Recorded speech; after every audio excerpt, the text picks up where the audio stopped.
Assalamu alaikum. Welcome. Welcome. Thank you for joining us for this month's webinar session brought to you by Azad Asset Management. Today, inshallah, we're going to be diving into a topic that's truly at the heart of what we do here at Azad, but it's one that's often misunderstood, even overlooked, and that is the real value of financial advice. Um, Now, some of you here today may already be working with one of our financial planners and are simply curious, what exactly am I getting for the fee that I'm paying? Others from you might still be on the fence. Maybe you're exploring whether partnering with a wealth management firm is the right move for you. Um, and let's be honest here. It's a very big decision to entrust someone with your wealth. So naturally, you really do want to understand what you're getting before you commit. And that's exactly what we're going to be unpacking today, inshallah. So before we dive into the content for today, allow me to introduce myself and my co-host. My name is Tamim Qasim. I'm a registered investment advisor representative here at Azad and a 2025 CFP candidate. Um, I guess you could say that I've been part of this company for quite a while, not just professionally, but personally as well. It happens to be that Bashar Qasim, our CEO and founder, is also my father. So in many ways, I really got to grow up in this world.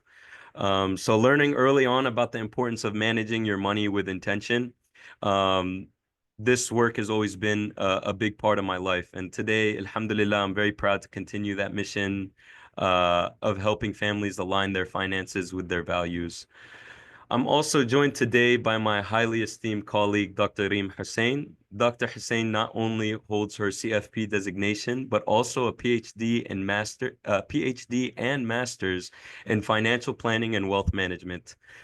She's been a tremendous help to me and someone that I've learned a great deal of information from on the subject. So welcome, Reem. She'll be joining us, inshallah, when we go over real case studies. So here's what we're going to cover today, and I promise each part of the seminar will build on the next to help you walk away with a clear, actionable understanding of what real financial advice looks like and what it's worth. So first, inshallah, we'll begin with the fundamentals. What is financial advice? So we'll look at when, where, and why does it make sense to seek it, as well as why personalized, comprehensive financial planning is the best way to deliver it. Next, we'll shift gears into an insightful and what I believe to be a very eye-opening part of today's session, actually putting a number to the value of financial advice. We'll be using a powerful framework known as Advisors Alpha, also termed Gamma, Sigma, by different researchers to quantify how good advice doesn't just feel helpful, but can measurably grow and protect your wealth over time. So inshallah, we're going to be breaking this down into the four components that drive that value, and we'll explain how each component is delivered and the value that it independently brings to your average wealth accumulation. So for those of you who may need a refresher, or perhaps you're just learning about us for the first time, here's a look at who we are. For over 28 years, Azad has been helping high-income professionals build their wealth in accordance with Islamic values. Today, alhamdulillah, we manage around $1.8 billion. This slide is a bit outdated, for more than 1,000 families across the United States. And what really sets Azad apart and makes Azad unlike many other financial firms is the quality and comprehensive nature of our services and advice. It's truly centered around you and your family, driven by a higher purpose and designed to give you peace of mind knowing that your financial life is on track. So let's get into what financial advice is. I'd like to kick things off with a simple question, an obvious question. What exactly is financial advice? So at its core, financial advice refers to any kind of professional guidance, recommendations, or consultation that is aimed at helping someone make a better financial decision. So it can cover a very broad variety of topics and services uh, across many different areas of personal and organizational finance. So for a business or a nonprofit.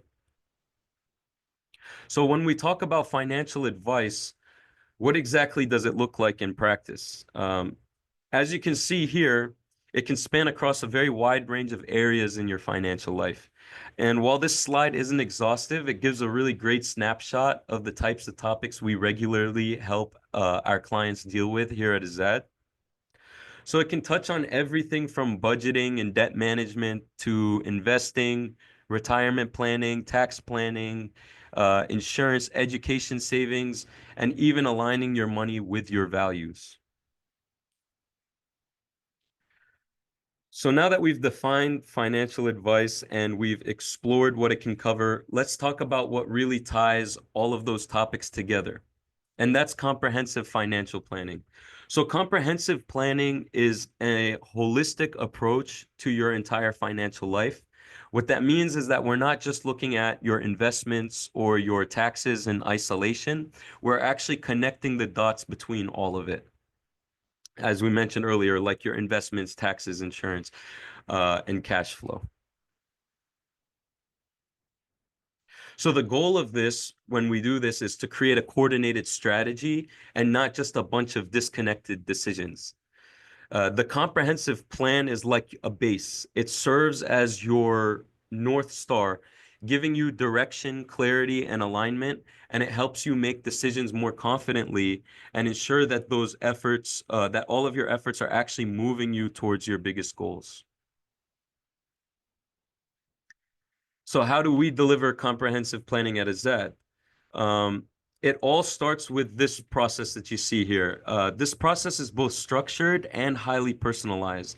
And we like to use this framework both when we're establishing plans for new clients during onboarding and when we're meeting with them regularly to adjust and update their plans. So step one, this is where we start.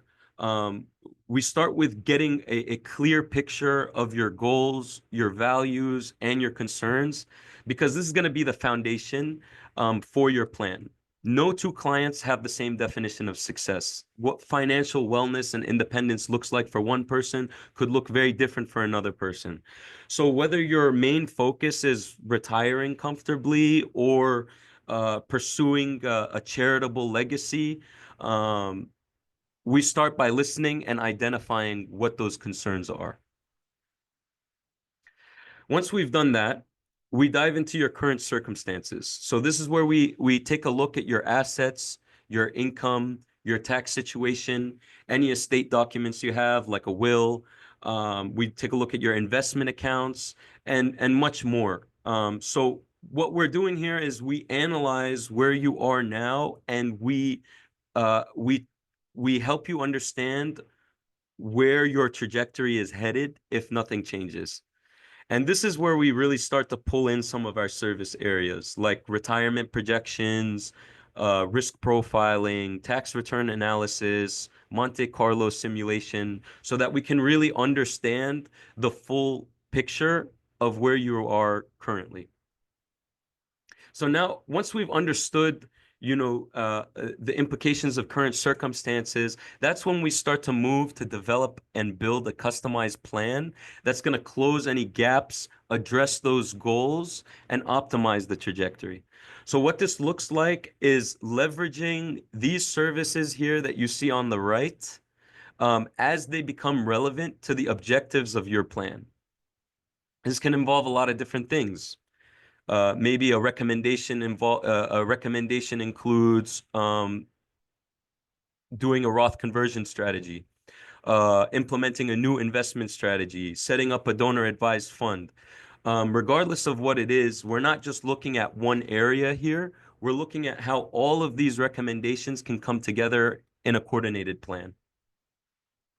So finally, once we have developed this plan and we've reviewed it with you, and you're ready to go ahead and implement, we help you put that plan into action.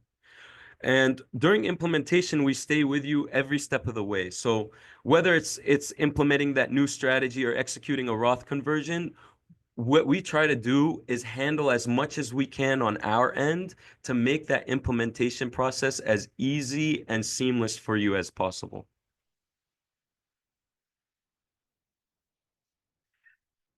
And I wanted to show this graphic because I think it's a great reminder that that process, the comprehensive planning, it's not a one-time event, it's a lifelong journey.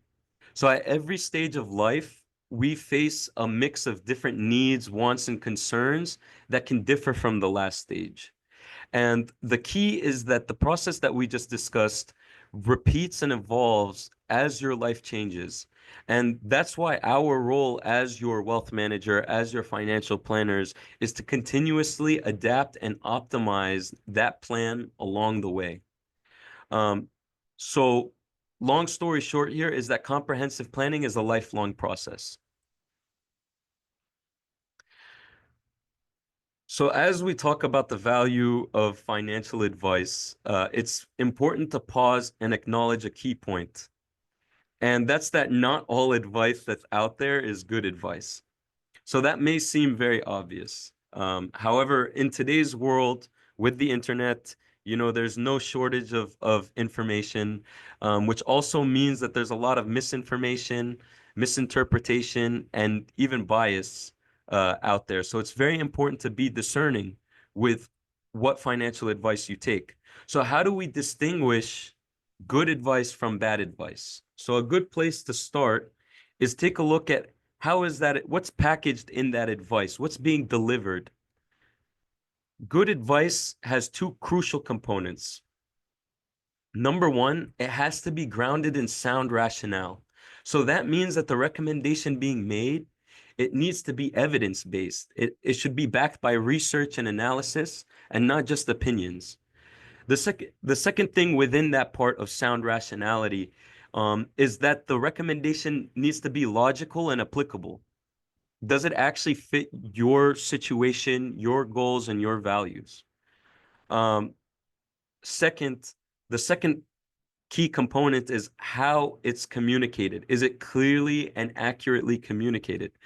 Good advice should help you understand not just the benefits of implementing a recommendation, but the caveats and how it can impact your likely outcomes. So that doesn't just mean reviewing best case scenarios with you, but also taking a look at what's realistic and what is the worst case scenario as well. And this part is extremely crucial. This part is really extremely crucial because not all people who call themselves financial advisors are actually necessarily obligated to expand on these implications. So moving on here. So that brings me to my next point, um, which is where should you seek financial advice? Just as important as how the advice is delivered and justified is who is providing the advice. Like a good question to start with is what are the standards governing the individual or the firm that I'm considering working with? So there are two types of main standards governing different positions across the financial services industry. Number one, so a fiduciary standard. Fiduciaries are legally required to act in your best interest. And that's always. So within fiduciary standard, you can think along the lines of like an attorney-client privilege, a patient-doctor relationship, where everything that's being done needs to be done at the benefit of the receiver. It needs to be the best option forward for them. Suitability, on the other hand, this is another standard that governs certain positions.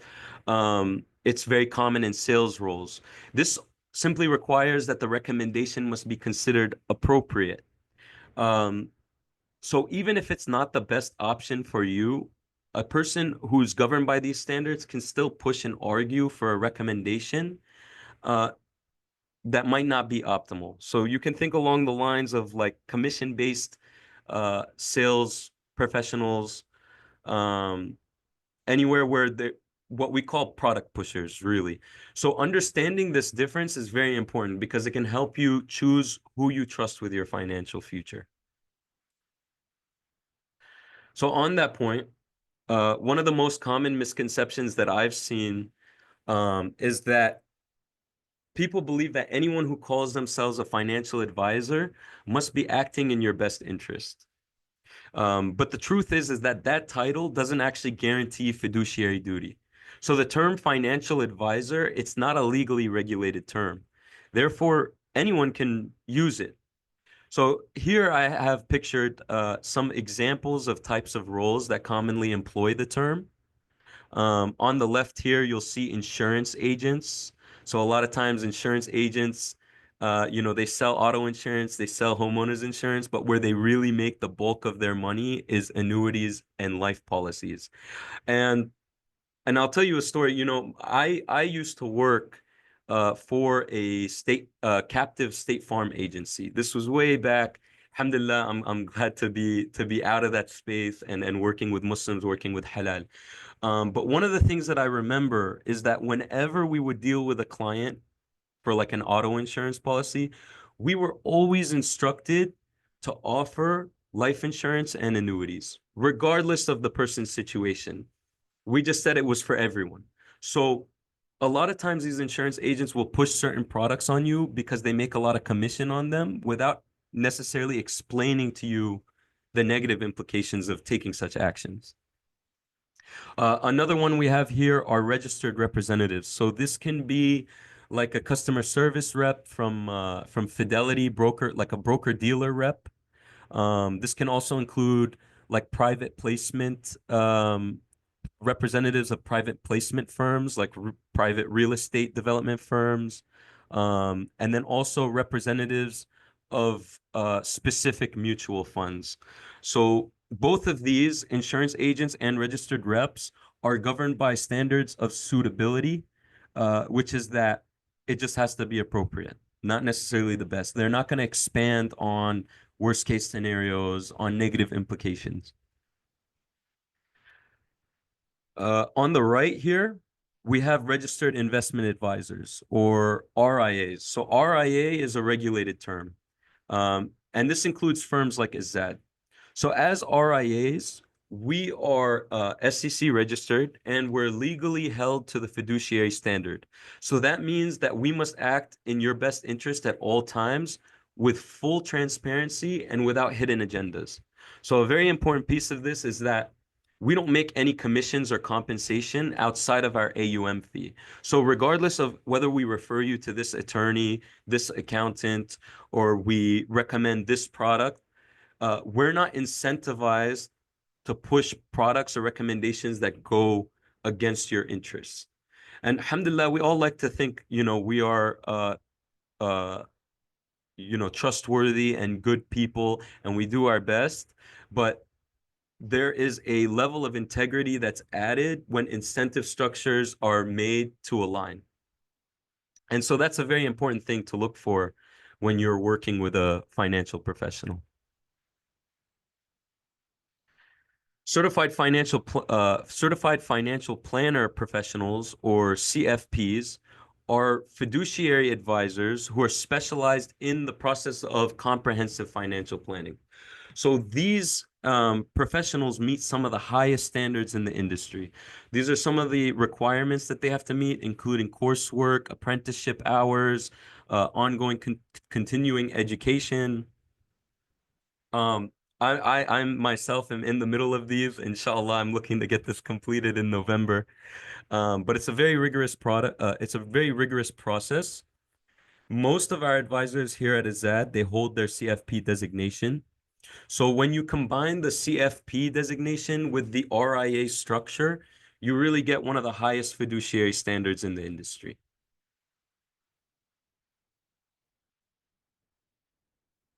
So, while as I mentioned earlier, the financial planning process is one that can span a lifetime, there are specific events that can trigger a much higher need to reach out to a professional. Uh, Life it's full of major events. Like Allah alam, we don't really know what's gonna happen. Some things happen that are planned, some are unexpected, and in those moments, making the right decisions become very essential. So when should you consider reaching out to a professional?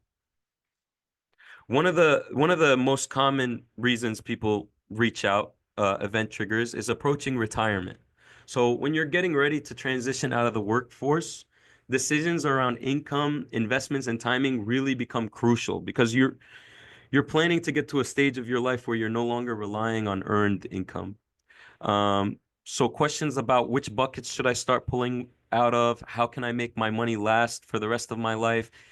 These become very important questions to answer, and an advisor can help you with them. Another really big one that I see very often is receiving a large lump sum of money. So this could be due to receiving inheritance, making a business sale, or any other, large inflow of money, what we define as a windfall. Um, this sudden inflow of money can create a lot of complexity and opportunity for both growth and costly mistakes. So it's a very important time to reach out to an advisor as well. Another big one, family changes. If you're having children, getting started on their educational funding as early as possible. It's a really proactive way to be on the right track. If you are getting married or if you are going through a divorce, each of these, they come with emotional and financial shifts that really need planning and clarity. Another big one, volatility. A lot of people who decide to work with us, maybe they have past traumas surrounding volatility, uh, poor decisions made where they lost a lot of money. Market turbulence tends to be when emotions really start to take over, and good advice can help you stay grounded and avoid emotional mistakes. This is a big one, career or employment changes. One common situation I see a lot when I get calls from prospects is, when you're making job transitions, that can bring a lot of changes. So, for example, let's say you have a lot of employer granted stock options or RSUs, and now you're gonna change jobs, and those need to be exercised. That can create a very big tax liability. So managing that tax liability, uh, you know, one of the ways you can do that is reaching out to an advisor, and that comes along with career and employment changes. So these are some of the examples. Of course, it's not an exhaustive list, but these are the biggest ones that really should trigger starting to think about working with a financial advisor. So when people encounter these situations, why do they turn to an advisor? What are they really looking for, in terms of solutions to those issues? I think this slide does a good job of highlighting some of the common and meaningful reasons. Clarity through complexity. It can make a confusing landscape simple when you have somebody to direct your attention and your actions where they need to be. An objective perspective. This is a very big one. Having a third party, an impartial third party to manage your finances without emotional bias. A lot of times we actually know better. It's not a matter of not knowing something is the wrong decision. Sometimes it's a matter of ma- of of maintaining and navigating our emotions. Another big one, coordination across all areas, like connecting the dots between areas of finance. They're all very, you got your taxes, you have your estate, risk management. So coordinating with these, making sure that we're not taking any actions that cause drastic consequences in other areas, right? Efficiency. So it can really help you save time, energy, and money. You don't have to spend all this time researching and seeing what's the right way forward. A desire to delegate. This is one of the biggest ones. A lot of our clients are very busy business owners. They're doctors. They own dental practices or medical practices, or they're engineers. They don't have time. They don't want to spend the time that they have outside of work uh, on this. They'd rather spend it with their families or doing the things they love. So a desire to delegate. You can give it to us, and we'll take care of it for you and simplify what's expected of you. So these are some of the most common that we see. And I think most importantly is avoiding costly mistakes. So costly mistakes that can really that can set plans back significantly. So up to this point, we've looked at the qualitative benefits of financial planning. These include peace of mind, clarity, coordination, confidence. But what about the numbers? Like how much value can a financial planner actually add in terms of the growth of your wealth over time? So in this next section, we're going to walk through what the research shows on this subject with some real data from Vanguard, Morningstar, some universities and other industry leaders to help quantify the impact that a skilled financial advisor can have on your financial outcomes. So let's take a look at what the numbers say. So to understand the value a financial planner or investment manager can add, it's really important that we understand a core investment concept known as alpha. So alpha represents excess return a portfolio earns above what the market or a comparable benchmark for that portfolio would have delivered on its own. And you can see the formula here. It equals alpha equals the return of the portfolio being examined minus the return of the benchmark. So for example, this is a very simple example. If the S&P 500 returns 8% and your portfolio is comparable to that index and it returns 9.5%, that 1.5% difference, that's your alpha. And we interpret this as the value that's added through strategy and stock selection. So alpha really just looks at investment selection. So we talked about that's traditional alpha. But when we talk, so advisors alpha expands beyond just looking at simple stock selection. We look at something broader here. Advisors Alpha is the value added by a financial planner beyond just stock picking. So this is going to include things like asset class allocation, behavioral coaching, tax planning strategies. So in short, all of the planning work that drives real financial outcomes.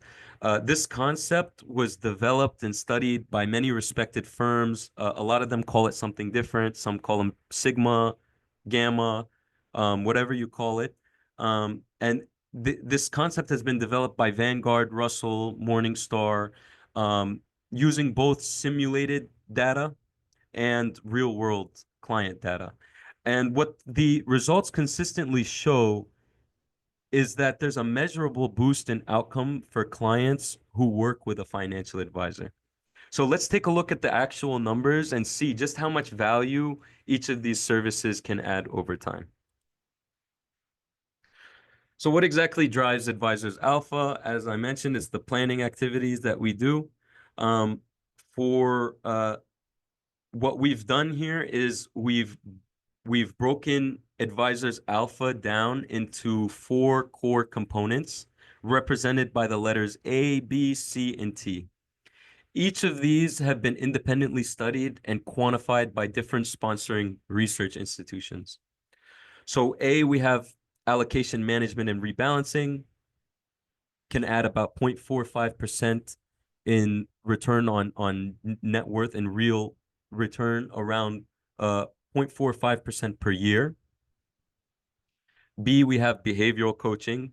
So that's the big one that's avoiding emotional decisions like panic selling, chasing performance. That's been shown to add between 1.5 to 2.25% annually at least, and sometimes even more during volatile markets. C stands for customized family wealth planning. So this is actually having a plan structure, knowing what to expect, confidence in your decisions. That kind of coordination is estimated to add approximately 1.13% in annual impact. And then lastly, we have tax planning. So tax planning, tax planning strategies, these have been shown to be able to boost after-tax returns by, on average, between 0.97% to 1.9% per year. Some studies even show it can be as high as 4%, but I've tried to be conservative in the approach here.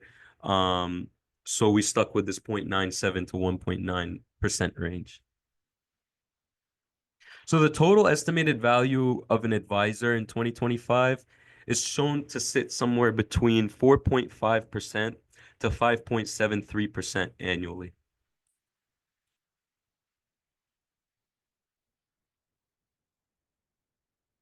So we've looked at the components of Advisors Alpha. Let's take a look at where these numbers are actually coming from. So for the sake of for the data that's being presented in today's session, we utilized mainly these three research studies um, that have studied the impact of financial planning on wealth outcomes. These studies are some of the most widely cited. So first we have here Morningstar. Morningstar is an independent research firm, um, a research analyst firm. They created a study, Alpha, Beta, and now Gamma. They actually introduced the concept back in 2013. This study is based on simulated accounts. So what they do is they create dummy accounts that follow real world stock pricing and asset pricing, and they apply services from the A, B, C, and T that we mentioned to take a look at what is the independent values of implementing each of these services. So that's using simulated accounts. The Russell investment study also uses simulated accounts, the same method. Vanguard, however, actually uses real field data from actual client portfolios. So what's important to note here is that even across both methods, real world evidence and controlled simulations, the findings are consistent, that financial advice, when done well, can add measurable value. So let's start by looking at the first core area of Advisors Alpha, and that's allocation management and rebalancing. So let's quickly define what each of these are. Um,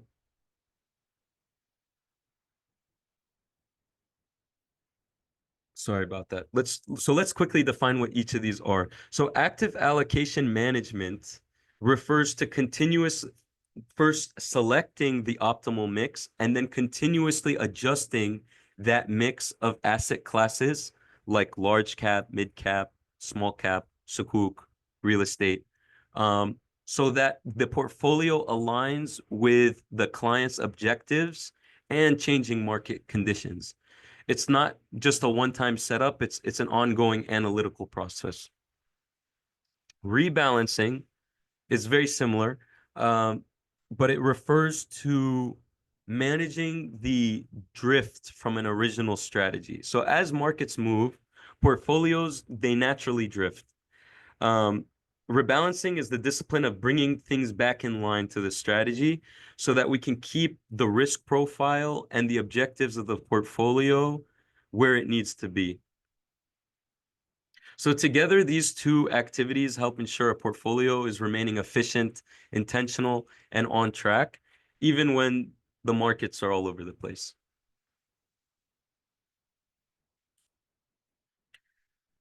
So why is asset class allocation important?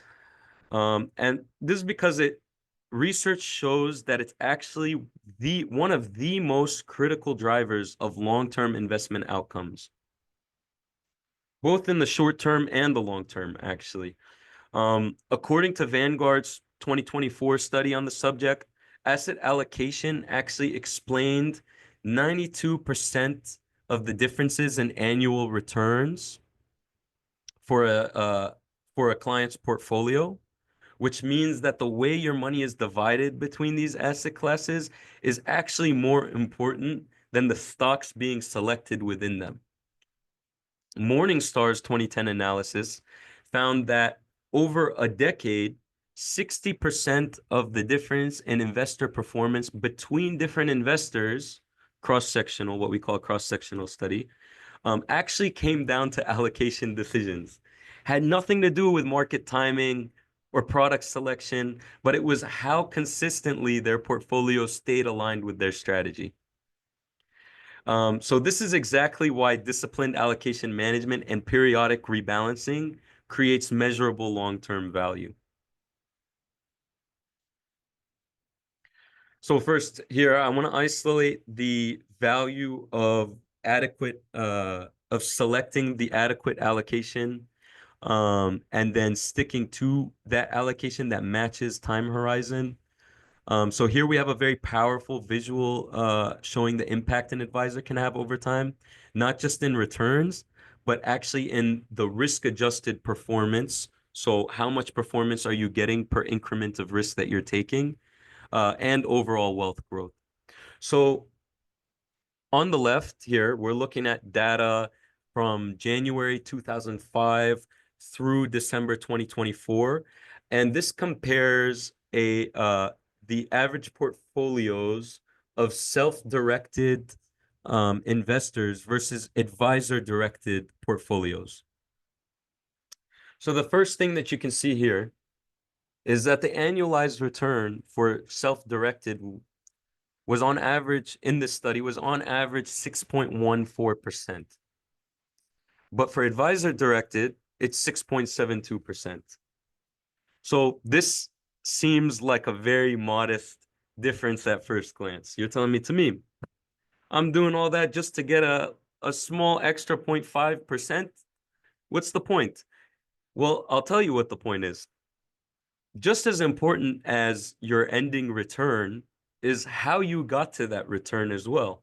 So even though the return is only slightly higher, when we take a look at standard at the risk adjusted return, which tells us how much risk, how much units of risk we're taking, how much return we're getting, sorry, per unit of risk, we see that even with a higher standard deviation, the risk-adjusted return on the advisor-directed is higher. We have 3.72 on self-directed and 4.02% on advisor-directed.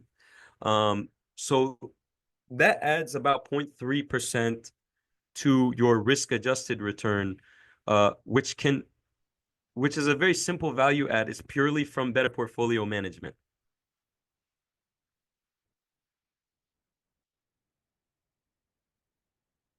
And then this shows the different forecasted growth of advisor managed versus self-directed as well. So moving on here, let's talk about rebalancing. So this slide, it highlights a key risk that often goes unnoticed when people buy and hold. And that's what happens when you don't rebalance your portfolio. So the chart on the left here, the chart on the left shows how a portfolio that's never rebalanced drifts over time. So this line graph, the y-axis on this line graph is the amount of weight that's in equities. Basic building block of asset allocation, how much equity you have to fixed income, equity to fixed income. So what this shows is if you start off with an allocation of 60-40, that's 60% equity, 40% bonds. If you never rebalance over this 30-year period, you end up with a portfolio that is 80% equity. Why is that a problem? Because when we are setting up your asset allocation, we're taking into account time horizon. And generally, the longer time horizon you have, the more risk you can tolerate. So if a set of funds have been invested for a long period of time and you are nearing the need to use that set of funds, in a non-rebalanced portfolio, you could end up with with it significantly falling in value right before you need to pull it out because of the risk being so high. Because if there's a market crash, it can essentially delay whatever purchase or whatever milestone that set of funds were for. So here on the right, we have a hypothetical rebalancing comparison. So this shows the reduction of volatility that comes from rebalancing alone. So you can see here with buy and hold where there's no rebalancing, we see annualized return of 7.61. It's the same as the active rebalancing. But what we see is a difference in the standard deviation and risk-adjusted return. Rebalancing has the potential to reduce the portfolio's volatility by 0.51% in this situation and increases your risk-adjusted return, how much return you're getting per unit of risk, to 5.37%. That's over a course of 20 years, from 2002 to 2021. If we look at the 20 years before 2016, you can see in the bottom chart here that volatility over 20 years in this scenario in a rebalanced portfolio is 2% less than never rebalance. So they experience swings of 9.31% up or down, as opposed to 11.11% up and down on average. So rebalancing can really reduce volatility, and it's a it's a decision that we have control over, independent of market movements.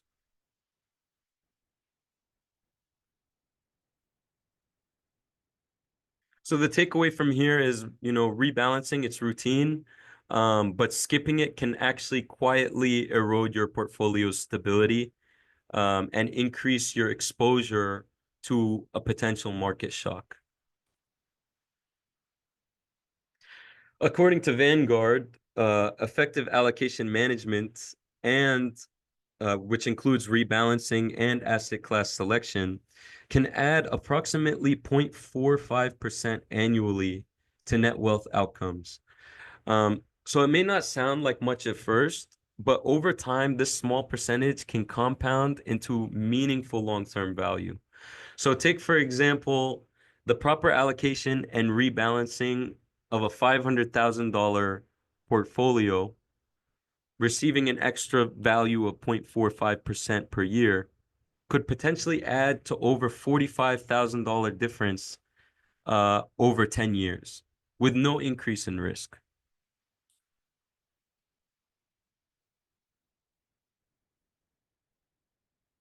So moving on from allocation management, we're going to talk about behavioral coaching and the value of behavioral coaching. One of the most underestimated, yet most impactful roles of a financial advisor is behavioral coaching. So this is more than just answering questions. It's about ongoing consultation, commentary, and counseling to help clients respond appropriately to financial events. What does it typically include? Usually at Zed, it looks like helping clients stay disciplined with their spending and savings, supporting them through market volatility, which is, specifically that time, fear and excitement can lead to some poor decisions. We can help investors build confidence by explaining and presenting current trajectory, whether or not any change or action is really needed. And we can offer clear insight into how headlines or market events may or may not actually impact your long-term plan. So we can stick to what we call principles-based investing.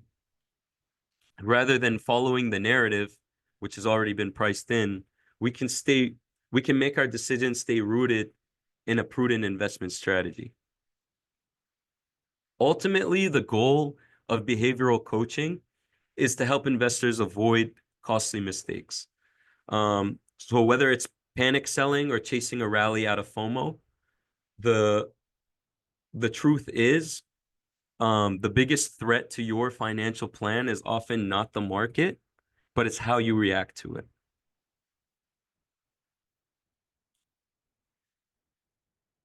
So here's one of the clearest illustrations of why behavioral coaching matters.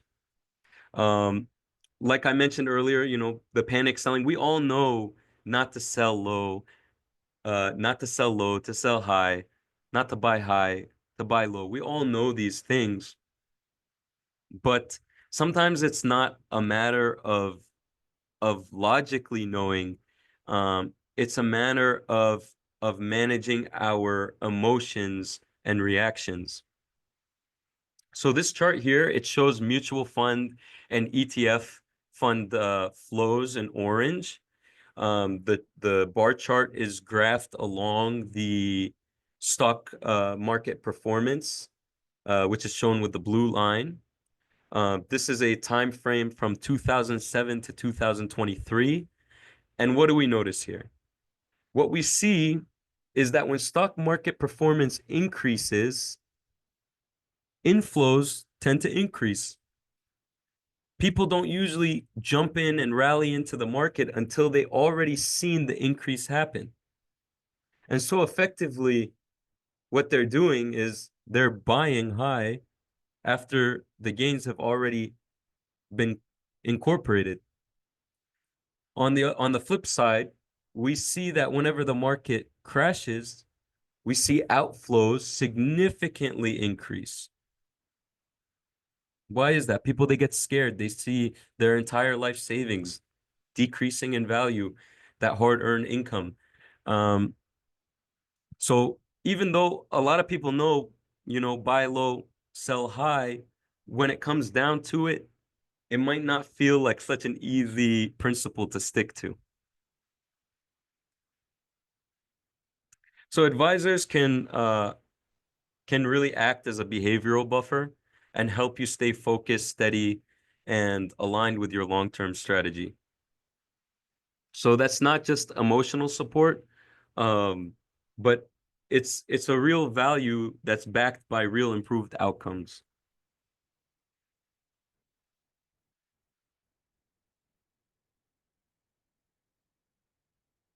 These graphs show the impact that making what I call a panic liquidation to cash can have on your overall wealth growth.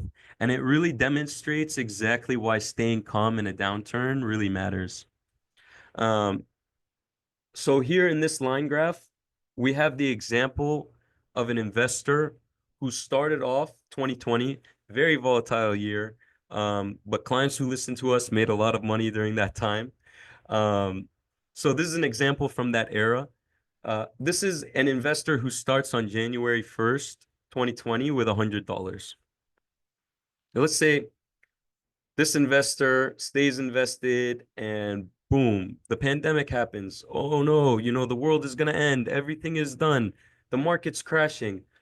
Immediately when it crashes to 81, this investor decides, I can't take it anymore. I don't want to deal with this volatility. And they move to cash. They move to cash at a loss. They have $81. And they tell themselves, I'm just going to wait out this volatility and I will re-enter the market when things get a little bit better. This is the effect of doing that. So let's say that they leave the market there and then they re-enter halfway through the year in December. I'm sorry, let's say they re-enter at the end of the year in December. The final outcome for them is much lower than if they had just stayed invested the entire time. You see that 81 only recovers to 94 because they lost the market growth they could have captured between the time that they panicked and liquidated and the time that they re-entered the market. So what this really shows is all it takes to miss out on big returns over time is missing just a few of the good days in a market. So on the right here, this shows how much less your balance would be if you had, this first shows how your balance would be if you had been fully invested all days throughout throughout a period of time. This is if you just miss the 10 best days, already 54% less of growth. If you miss the 20 best days in the market, already you've got a growth of 73% less. And if you miss the 30 best days in the market, already you have a growth of 83% you have a balance of 83% less. I believe that this graphic here is looking at a time period of 5 years, but I will have to confirm that and follow up with that at the end.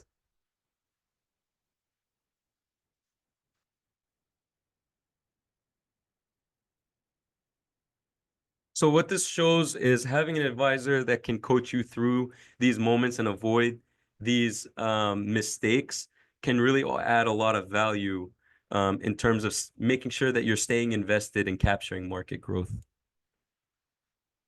So studies from UC Davis, Vanguard, and Russell show that this kind of guidance can actually add between 1.5 to as much as 4% annually by helping clients avoid emotional mistakes and stick to their plan.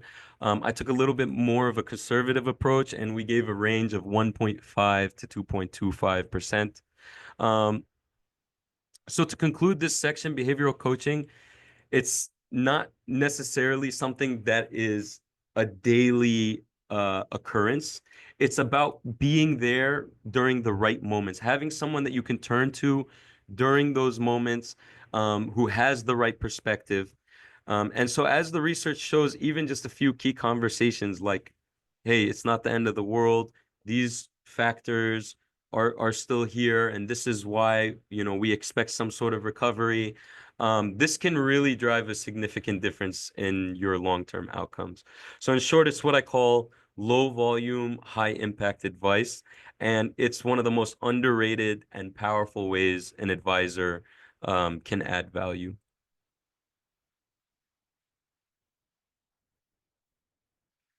So moving on, customized family wealth planning.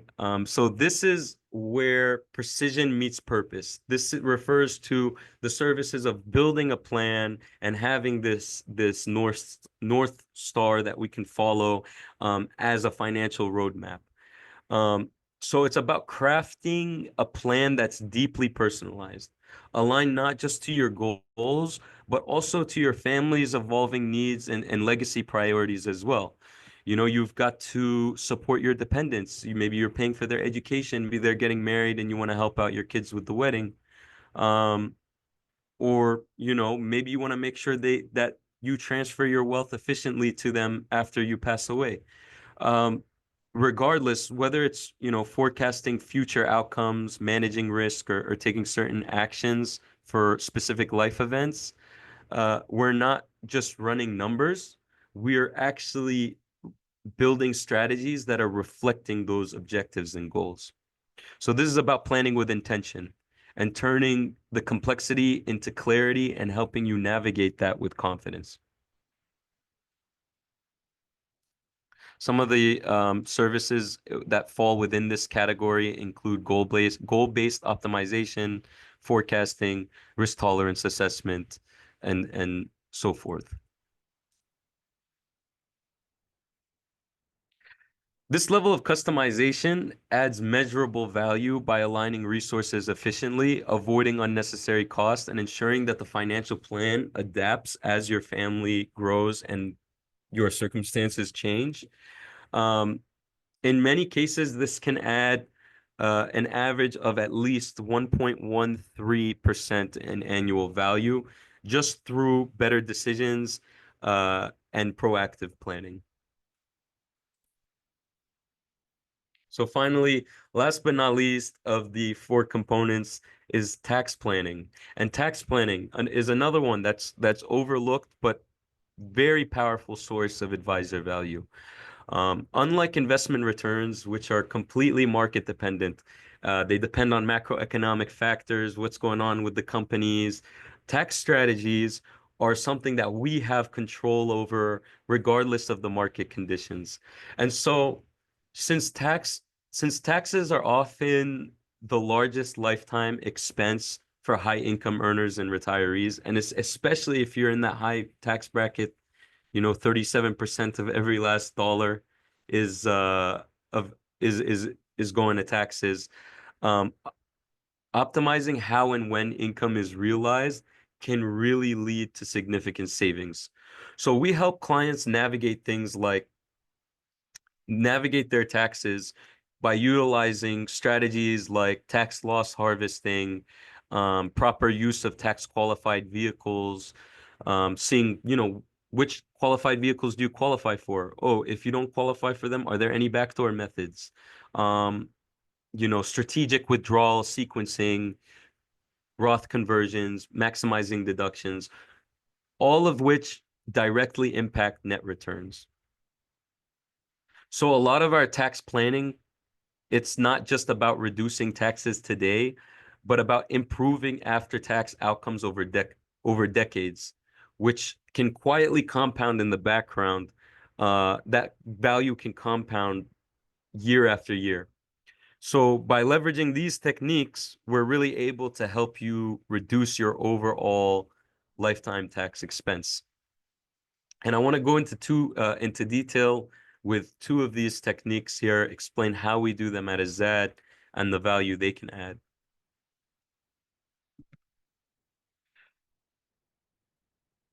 So, excuse me. Here are two of the key ways that Azad actively adds value through tax planning. So one of them is tax loss harvesting. So this is where we strategically sell investments that are at a loss from their cost basis so that we can offset other taxable gains or your ordinary income. So that's income that you're making, from W-2 wages or from working. Um, and then what we do is we sell those at a loss and we reinvest in a similar position so that we can maintain market exposure. And this actually helps you lower your overall tax liability without derailing the investment strategy. And I'll go into more detail with an example of how that's done. The second way we assist in tax planning, a big part of our tax planning is tax optimized withdrawal strategies. So this is where we sequence the order of withdrawals and we sequence the liquidation of positions within these buckets in a way that minimizes the taxes paid over your lifetime and not just the current year.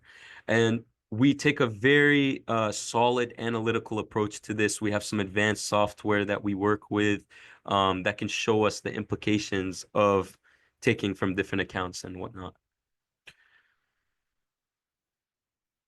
So let's go into detail with tax loss harvesting. So this diagram exemplifies how tax loss harvesting can add real measurable value even when markets are down. So what we have on the left here is a comparison of two investors. The one on the top, not not implementing tax loss harvesting strategies, and the one on the bottom is implementing tax loss harvesting. So let's move through the timeline here. So the investor not utilizing tax loss harvesting starts with a balance of 30,000. At the end of the first year, he or she experiences a loss of 10%. Now, they don't do tax loss harvesting, so they don't make any liquidations, they do nothing, and they wait for it to recover the next year. When it recovers and adds and then some. The balance reaches 54,000. Now, if this investor is to liquidate this 54,000, they have now to pay taxes on the gains realized. So when they liquidate, they only get to keep 49,200 of that balance because they experienced a $24,000 capital gain. And this is the ending balance because they have to pay the taxes from what gets realized at the time of realizing the profit.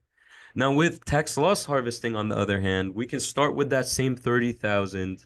Let's say we have the losses in the first year, and rather than just letting them sit, we liquidate that investment. That we liquidate the 27,000 and we harvest a loss of 3,000 from our cost basis. And let's say we use this 3,000 loss to offset 3,000 of our W-2 income, and we're in a very high tax bracket. For this example, we're going to assume 30%. That results in a $900 tax savings, and that $900 can be reinvested. And so you end up with an after-tax balance that is $1,000, $1,020 more than if you were to not use tax loss harvesting. So it doesn't seem like much, but over time, and when you're talking about huge balances of money and uh and the highest tax bracket, this can really add up, as we'll see in the numbers in just a second. So this is a clear example of how tax loss harvesting can increase your long-term after-tax wealth. So Russell has calculated the estimated value of services like tax loss harvesting and sequencing at 1.9%. I'm sorry, Russell has calculated at 0.97%. And then this is another study conducted at UC Berkeley, I believe, which estimates it to be at least 1.9%. So just to recap, the value of financial advice, it goes far beyond picking investments. It's built on the four pillars we just explored. And together, these areas can add over 4.5 to 5.7% in annual value, not just from speculation, but simply from structure, strategy, and ongoing support. So now to bring these concepts to life, I'm going to hand it over to Dr. Reem Hussain, who is going to walk us through some real world case studies that show how this value really plays out in practice. Reem, would you like to go ahead and share your screen? Yeah, thank you, Tamim. I'm gonna walk you through two cases. Actually, the first one, clients are still working and they want to know if they are on track for retirement, and they want to make sure that they save enough money. They have a year like they want to retire on, but they're not sure. And the second one, they are retiring soon. So they want to make sure that they can retire and they can, how much they can spend in retirement. They want to know that. So the first case study is Sami and Jenna. So Sami and Jenna, they are still working. So Sami is 55 and Jenna is 54. Sami is a physician. His income is $300,000. Jenna is $50,000. The target retirement age, this is what they want to retire at, but they are not sure. 63 and 62. They have a joint account, mostly invested in technology stocks. It's not diversified. Not all the investments are halal investments. Only 7 stocks that they picked in, they invest in. So they also participating in the retirement plan at work. So they have a 401k for Sami, and there is a 403b for Jenna. So mainly the questions, like the key planning questions that they want to us to answer, or their questions in mind, is like how can they accumulate retirement saving faster, since they feel they are behind. They don't want to get into non-halal, for example, and they fear the market volatility because they don't understand. Are they like very concentrated in one sector? These stocks are doing great, so they feel like comfortable, but they're not sure about the market volatility. And the last thing is like when they can retire comfortably, and how early they can retire. So with that, I'm gonna share my screen to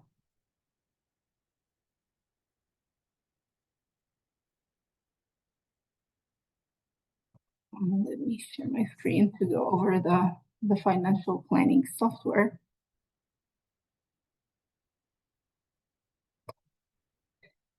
So here's the financial planning software that we use. So let's begin with a quick overview of their situation. So they have a net worth around 1.8 million. That's includes a $900,000 investment portfolio. And in terms of the ages, we walked through these. So Sami is 55 and Jana is 54. And they're planning to retire at, as I said, like the target retirement age for now, but they're not sure, 63 and 62. The life expectancy is 92 for Sami and 94 for Jana. This is where like we want to see if the money can cover their needs until that age in retirement. So in terms of net worth, we said that they have a joint account around $200,000 and invested in like 7 tech stocks. And they actually have a 401k around 400 for Sami, 403b around 150 for Jana, and she has a Roth IRA account around $100,000. They own a house. The net worth, like the worth, is worth like $850,000. In terms of their savings, they are saving right now in the 401k and the 403b.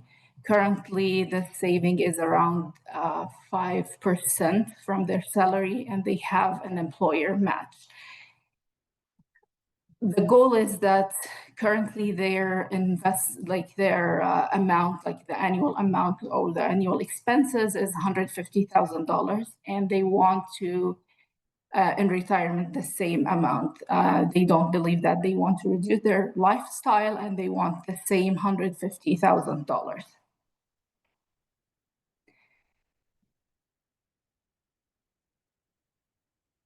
Okay, and when we talk about the income, also they will receive Social Security, so around 42,000 for Sami, and Jana is around $19,000.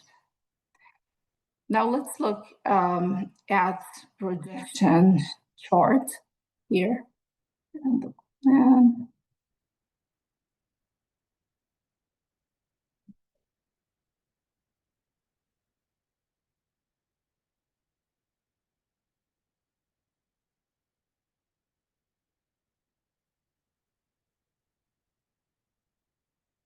Yeah, so the projection chart is gonna show between now at age 55 and 54 until the age 63, they are growing their portfolio from saving in the 401k, the matches from their employer. And once they retire, they want to draw like 150,000 for the expenses, for the living expenses. And the Social Security is going to cover a portion of the 150,000, not everything. If we look at the cash flow report for them,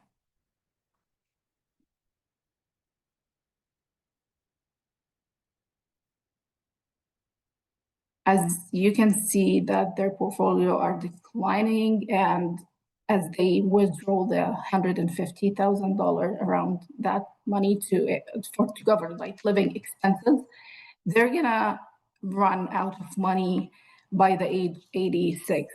So the money will be enough until age 85. So what we can do here to help them with that planning ahead before they retire. If we go to the plan, so what we can do differently, this one, like we will talk about like 3 different things. So what we can do in 3 different things. First, save more. Second is work longer and spend less. But first of all, because their joint account is not very diversified, we recommend that looking at their holdings, not all of their holdings are halal holdings. So we looked into it. It's very aggressive, not diversified, as said.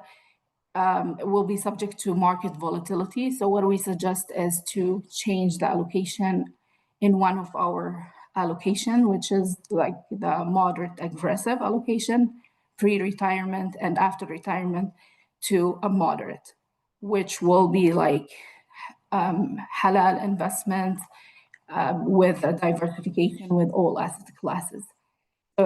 If we reinvest their portfolio, and we'll show like how it's going to affect. So the value gained after we reinvest the portfolio is going to be like $71,000. And with that, we want to test. That's not going to be enough because it's going to be like until age 86, and we said the life expectancy until like age 92 and 94.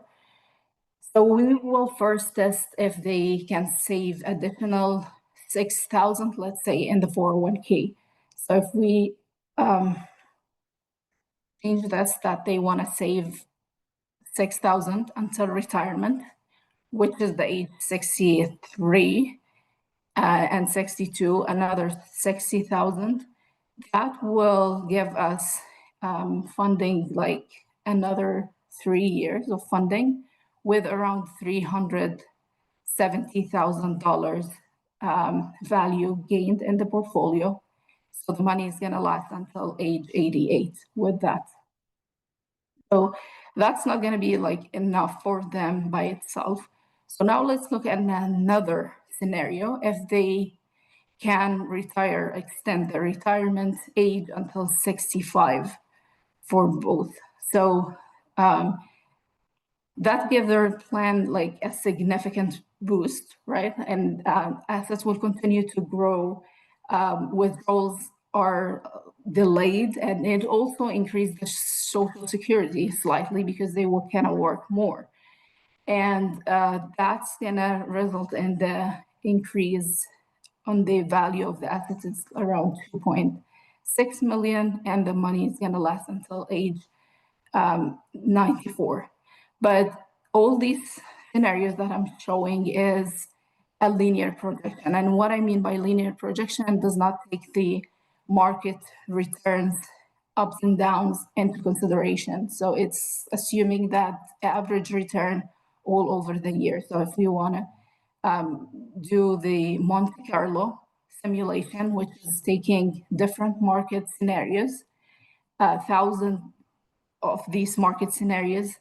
So the probability of success showing as 76%. So with that enough is without only, I mean, like the retire at age 65 does not give them a great probability of success. It's only 67 when we like to see the probability of success is more than 82 in the green zone. So we'll still have to test other scenarios and see what they can do.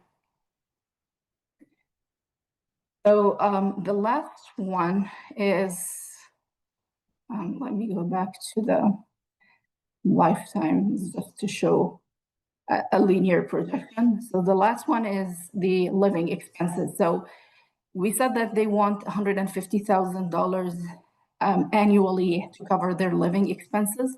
What if they reduce that to 140? How it's going to help their portfolio, the withdrawals from that portfolio, and how that's give them like more 9 years of funding, and the value gain is going to be $900,000, and the money is going to last for 93 years. Again, this is linear, and this is looking at the future value. So, and present value is different.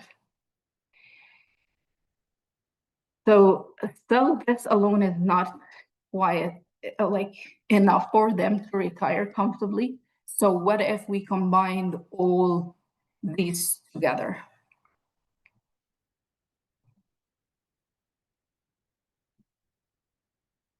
With combining all these together, we got the outcome that we like to see. So the plan showed that there is a surplus of 2 million, and the money is going to be like until 94. But we'll look at it as the Monte Carlo and see with different market scenarios like 1,000 market scenarios, what is the probability of success? So the probability of success right now is 89%, which is in the green zone, which is something that we like to see the plans at. So just to mention that not necessarily that we have to implement all these things. So depending on the client, depending on what they're comfortable about. So if they're comfortable to work until 65, so we can increase that age. If they want to save even more than 6,000, we'll help them more if they are able to do that. If they don't want to cut their living expenses, that's fine. We can change something in the retirement age or the saving and all of that. So that's conclude the first case study for these clients. So with that, I'm going to stop sharing and we'll go to the next case study, which is Ahmed and Sarah case study. As I said, this case study is a relatively simple case study. Ahmed is currently 62 and Sarah is 60, and they hope to retire in June 2027. So just 2 years from now. Ahmed will be like 64 at that time. Sarah is 62. So Ahmed currently earns $100,000 annually, and Sarah earns $125,000 annually. And based on their incomes, we estimated that the full retirement age is going to be 67. So Ahmed could receive $2,800 per month in Social Security, and Sarah about $3,200 in Social Security. However, they have a concern about the future of Social Security. So they know that the trust fund surpluses are running out, and if the Congress does not act, the system actually will not be able to pay out more than 79% of promised benefits. So that is around 21% potential shortfall makes them uneasy. So to be conservative, we are modeling the Social Security benefit at just 75% of their projected value. So instead of like 2,800 for Ahmed, it's going to be 2,100, and for Sarah, 2,400. In terms of assets, they each have the 401k account, which is the pre-tax money, around $750,000 each. And they have a joint account around $500,000, which like half of it is a cost basis and the other half is earning. We assume that they are going to invest their portfolios as moderate allocation because they're very close to retirement. They're thinking to retire right now. They have also temporary expenses like that we model separately. For example, they still have a mortgage on their home, which is around $1,500 monthly. And they also want to travel in retirement. So they are thinking about $25,000 per year, but that's only not for the whole life expectancy. It's only until they reach the age 75 for Ahmed and 73 for Sarah, because they're thinking that these are the years they will have the health and the energy to travel. So they want to front load those experiences before the age and health limit their ability. So now this gives us a great opportunity to walk through several core retirement planning questions. When can they retire and how much they safely spend? What happens if the market crashes, for example, and what is the best drawdown strategy to minimize taxes? So we won't answer each question individually at first, but instead I will walk through the case using the software. And as we do, we'll address all these questions. So from that, I will share my screen.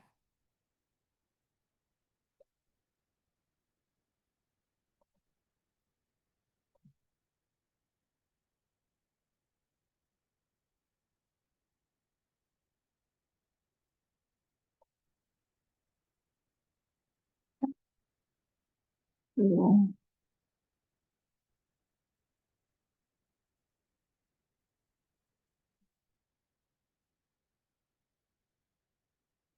Okay, so we'll start with what we call a MyHub, and that's software which gives a snapshot of their timeline and modeled expenses and income.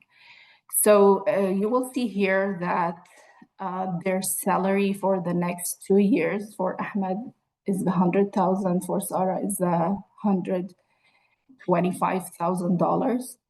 And for Social Security, it's not going to start now. So now it's 0, but for Ahmed, it's going to start at 2030. And for Sarah, it's 2032.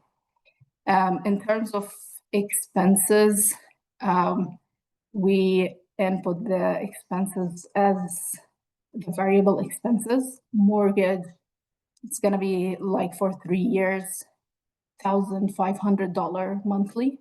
And the travel is going to be starting from retirement, which is, as you see on the screen, from 2027 to 2038. In terms of assets, we covered that they have the 401k, and it's around 1.5 for each, and they have a joint account around $500,000. They have other assets, which is the house, which is $500. We excluded from the retirement income modeling since it's not liquid assets. And similarly for any banking and checking account, we are not going to model these in the income as retirement income because they're not substantial enough to treat them as investment assets. If yes, they are substantial and we want to treat them as investment assets, then they can add it to the modeling retirement income. So when we go to the software dashboard here, we can see the first question that we ask are answered here, like how much their spending capacity and how much they can spend or safely spend. So using the default assumption and guardrails, the software says that they can safely spend about $8,600 per month. And that is equivalent to $146,000 a year. We can change this to a year, but we would like to see it as monthly expenses. And this is today's dollar adjusted for inflation. So the purchasing power remains constant through the plan. And this does not include variable expenses such as mortgage and travel. So the 8,600 on top of that, you can plan for the other variable expenses such as the mortgage, such as the travel. So these are not included in the base, like the base spending. So how the guardrail risk works? So Income Lab uses the software is using the Monte Carlo simulation, same concept that we described in the previous case study, which runs 1,000 potential market scenarios based on historical data to simulate what we can say is the future outcome. So for this simulation, the software identifies spending levels that provide an 80% of probability of success, meaning that 80% that a retiree will not run out of money. So in our example, like Ahmed and Sarah, the current safe spending level is 8,600 a month. Based on the 80% confidence level, there is a 20% chance that this is too high. But no one knows what the market will do. So this provide a conservative, I would say, realistic starting point. So something to note again is that the baseline does not include the temporary or variable expenses. So the mortgage, the travel is not included in that. Now looking at these guardrails and what happens if the market changes. So if the market performs better than expected, so let's assume in our case, instead of the portfolio 2.1 million, now the portfolio grows to 2.4. So the software will suggest an increase in spending. So instead of 8,600, you might increase your spending to 9,000, for example, a month. And this actually happens when the probability of success reaches 100%, indicating it's safe to loosen the budget slightly. So if the market performs poorly, on the other hand side, so if the market drops to like 1.4 million, the probability of success in this case may fall to 25%, meaning like 75% chance they are overspending. And in that case, the software would suggest a spending cut. So from 8,600 to 8,170. So digging more on these guardrails, like it provides the retirees with guidance to adjust spending only when needed. So based on real performance rather than the emotion and guesswork. So when the market changes, these suggestions is changed. So guardrails help to avoid like overreacting to short-term market fluctuation and offering like a small changes rather than drastic change. So for example, here, if the portfolio grows by 11%, spending may increase 11%. If the portfolio drops by 33%, the spending is going to be decreased by 5%. And this will like help the retirees stay safe within this limit without panicking. Now, if we look at the cash flow,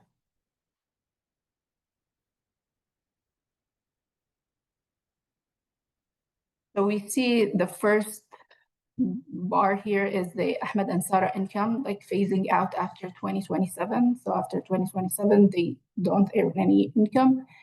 And the Social Security for Ahmed starts before the Social Security for Sarah. And we see that there is a 25%, $25,000 annual travel, which is around $2,000 a month as expense for the travel.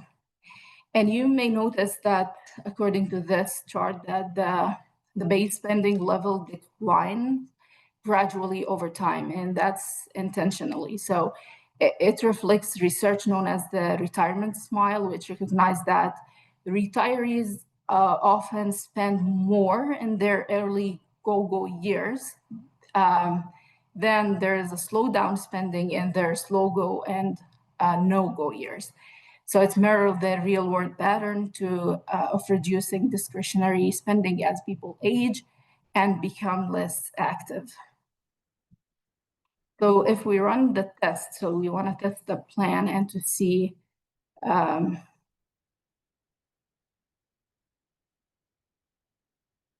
we'll run the test using the Monte Carlo simulation.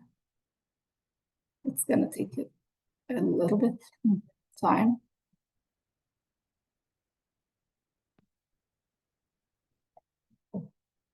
So as we said, it's going to be like using the Monte Carlo simulation. So that software will generate 1,000 different scenarios, and it's based on the market or the like possible market paths. So in 86% of those simulations, Ahmed and Sarah plans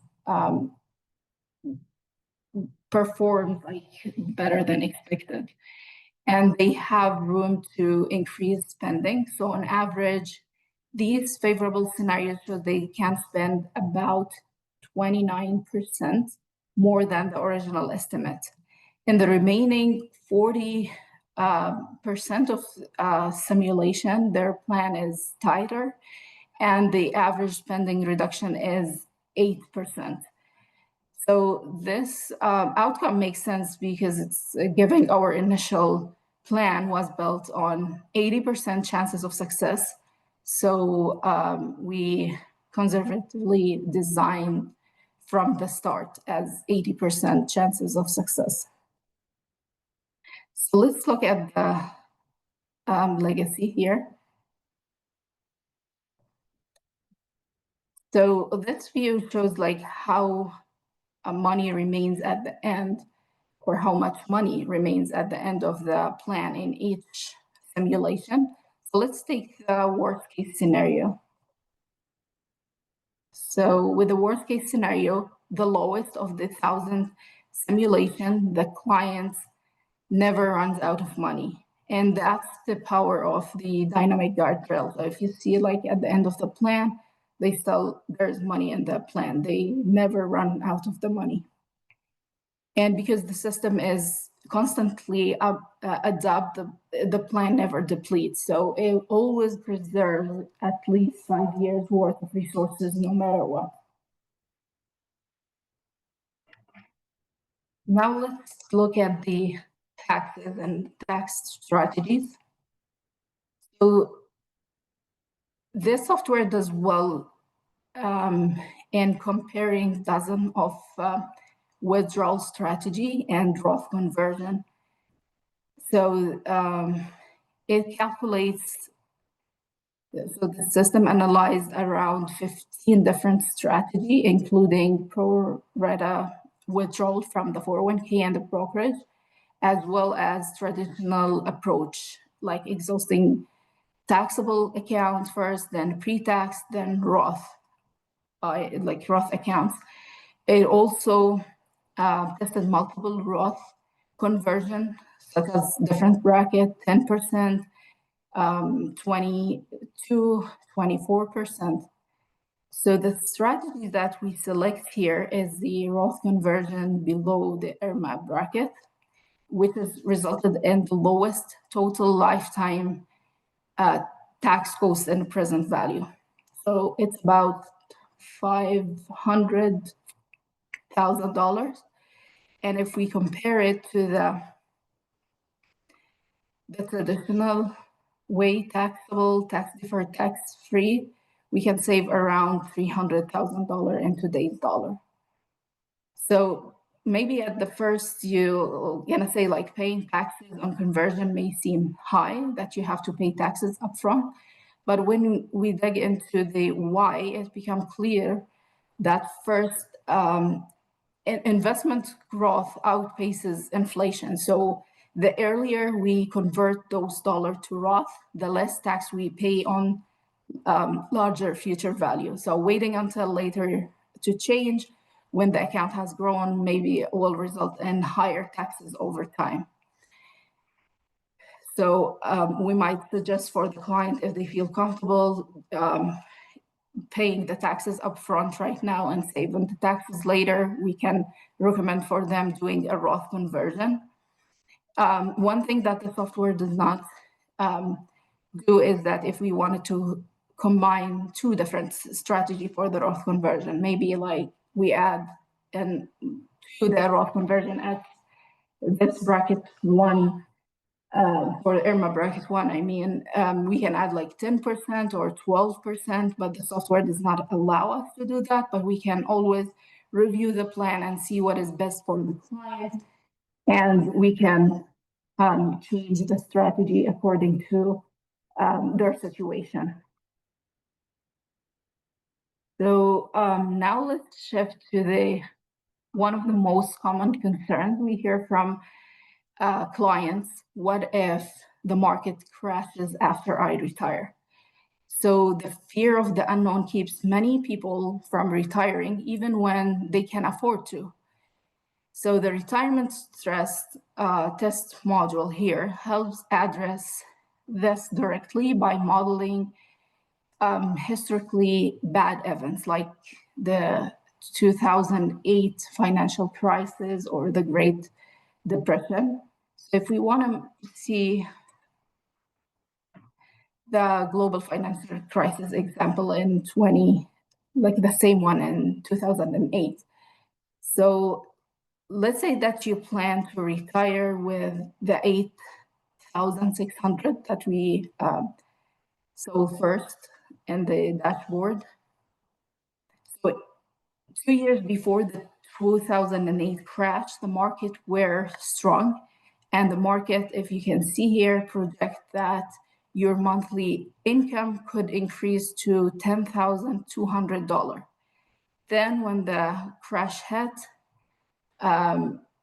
your spending can reduce, like if we see these red dots, reduce to around $8,460 per month.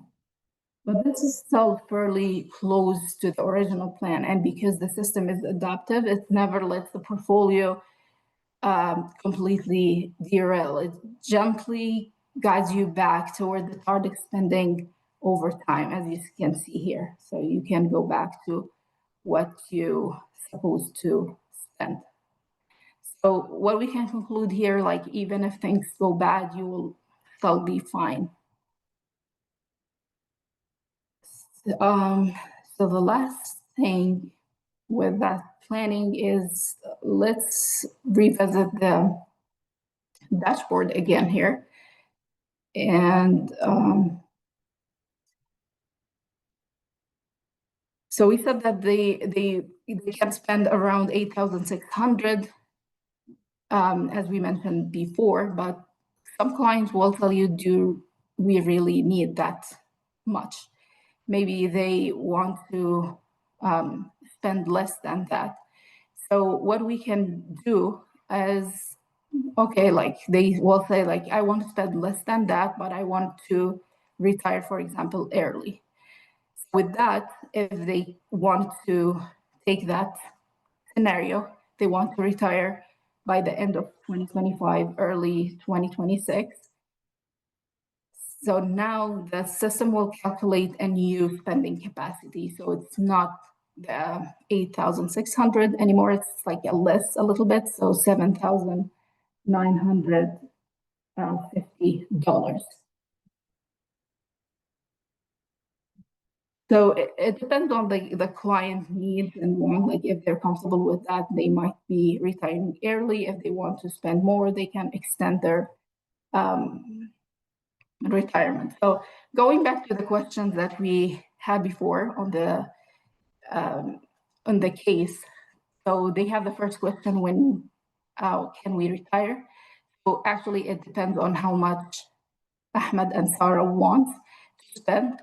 So if they are comfortable with the 7,900 per month, they may be able to retire sooner by the end of this year. But if they want more than that, they need to work more or save more. How much can we safely spend? It's again balance between working longer and enjoying flexibility versus retiring early. And the other question is what happens if the market crashes? And we have seen like how the plan handles the financial crisis situation. It's adapt like guardrail, and spending is adjusted. So the client never runs out of money. And what is the best drawdown strategy for minimized taxes? And that's where the tax slab, as I showed you with the Roth conversion, comes in. So we see that one of the strategy can save over time around $300,000 in life taxes. So that's the end of this case study. I'll hand it back to Tamim. Thank you so much for that, Reem. It was really good to see, what a lot of those value adds actually look like, especially for us in the field. And I think one of the best things about planning is that it can really add precision to understanding what are going to be the outcomes of taking certain actions. Um, so now I'd like to open the floor to questions coming in. I know we had a few here. Give me just a moment.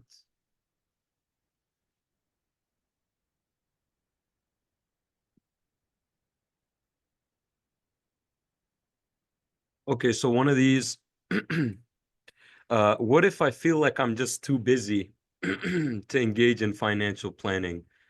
Uh, Reem, would you Yes, like to answer that?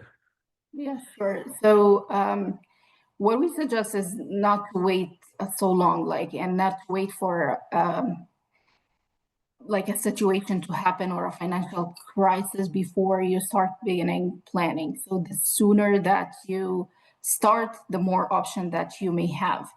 And when you're like early in your career and you save earlier, it's better in your situation. So we suggest that you start planning as early as possible. I definitely agree. And I remember there was a story from a prospect we had come in, and I think Reem that you dealt with him as well, where he had employer stock options, and he had just switched jobs, and he reached out to us, unfortunately, right, like at way too close to the end of the year. And we weren't really able to do anything uh to manage that tax liability. So he kind of just had to realize a pretty uh, hefty tax bill that year. But had he had come to us earlier, we could have explored some options like donor advised funds, charitable lead trusts, different ways to structure the money. So it is good to get ahead of it, especially tax stuff. Try to do that at the beginning of the year, so you're not really cutting it close to deadlines. Another question we got here is the financial planning process, is it complicated? So actually, each financial plan is tailored to the need of the individual. So how complicated the process will depends on like the individual circumstances. It's not one size fits all. So as I said, like it depends on what is the situation for each individual or each client. But no matter what type of help you need, so the financial professional will work with you to make the process easy as possible and will answer any questions or any concerns that you have through the process. Great. And yeah, and I would add to that, obviously, we try to make the process as smooth as possible with the data collection. We have great questionnaires that really try to comprehensively address like listing assets, liabilities, and whatnot.